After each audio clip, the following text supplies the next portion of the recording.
Theorem 1.2। Theorem 1.2 क्या कहती है? Let P be a prime number. P कोई एक प्राइम नंबर है। If P divides A square, अगर पी जो है ए स्क्वायर को डिवाइड करता है तो पी जो है वो ए को भी डिवाइड करेगा, where A is a positive integer. तो मतलब अगर पी कोई प्राइम नंबर है, वो अगर ए स्क्वायर को डिवाइड कर रहा है तो वो ए को भी डिवाइड करेगा। ये थ्योरम ये कहना चाहती है। देखते हैं कैसे, एक न्यूमेरिकल के साथ हम समझते हैं, एग्जाम्पल के साथ। ठीक है, मान लेते पी जो है प्राइम नंबर कोई 2 है, 2 एक प्राइम नंबर है, हाँ। और ए हम हमारी तरफ से मान लेते हैं 6। तो ए का स्क्वायर क्या हो जाएगा? 6 इंटू 6 यानी कि 36 आया ना। अगर पी हमने 2 माना और ए 6 माना तो ए का स्क्वायर क्या होता है? 36, मतलब 6 का स्क्वायर क्या हो जाएगा? 36। अब एक बात बताओ, क्या ये 36 को 2 डिवाइड कर सकता है? अगर हाँ कर सकता है तो ये ए को भी डिवाइड कर सकता है। ए कितना है? 6। ये थोड़ा ये कहना चाहती है। क्या कहती है? अगर ए स्क्वायर को डिवाइड कर पाया तो ए को भी डिवाइड कर सकता है। बस इसी थ्योरम को हमें प्रूव करना है। कैसे करेंगे देखते हैं।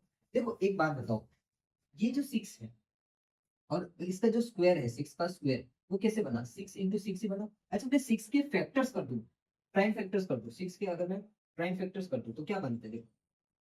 2 से 3 और 3 से 1, यानी कि 2 इंटू 3 बनेगा। यस और नो?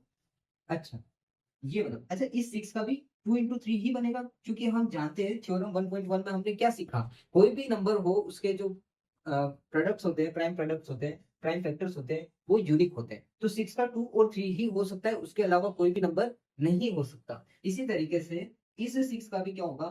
2 इंटू 3। आपस में सोल्व करेंगे तो 2 का स्क्वायर हो जाएगा और इधर भी 3 का स्क्वायर हो जाएगा। इसका मतलब देखो, ये भी 2 है और इसमें भी 2 है, मतलब अगर ये 2 इसका फैक्टर है, इसका 36 का यानी 6 के स्क्वायर का, तो ये 2 इसका भी तो फैक्टर है 6 का। बस इसी चीज को हमें लैंग्वेज में कैसे लिखना है तो ये देख लीजिए। Let A is a positive integers, then अगर ए को हम पॉजिटिव इंटीजर्स मान लेते हैं तो इसके फैक्टर्स क्या होंगे? जैसे अभी 6 के हमने फैक्टर्स किए 2 इंटू 3, ये दोनों प्राइम नंबर्स थे। तो P1 P2 P3 कितने भी हो सकते हैं ना। तो फिर P1 और P2 क्या है? प्राइम नंबर्स है, ये सारे क्या है? प्राइम नंबर्स है। तो इसके ये फैक्टर्स हो गए। अच्छा ए स्क्वायर के फैक्टर किए, अब देखो ए स्क्वायर बना कैसे? ए स्क्वायर ऐसे तो बना, ए इंटू ए। अच्छा ए के फैक्टर्स क्या थे? P1 P2 ऐसे थे। इसके भी क्या होंगे? P1 P2। ये चीज मैंने यहाँ पे लिखी है। तो एक ए का तो ये रहा 16 और एक ए का ये रहा, क्योंकि ए इंटू ए क्या हो जाएगा? ए स्क्वायर हो जाएगा, यानी P1 P2 P3 ये, फिर P1 P2 P3 ये। अच्छा इन दोनों को सॉल्व करने पे P1 का स्क्वायर, P2 का स्क्वायर, P3 का स्क्वायर, ये आ गया। यानी कि देखो P जो है वो ए स्क्वायर को भी डिवाइड कर रहा है और P जो है वो ए को भी डिवाइड कर रहा है। तो P divides A and A square. इस तरीके से आपको ये थ्योरम लिखनी होती है।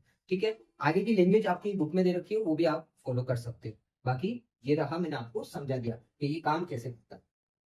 Let P be a prime number, तो P हमारा प्राइम नंबर है जो कि ए स्क्वायर को भी डिवाइड करेगा एंड ए को भी डिवाइड करेगा।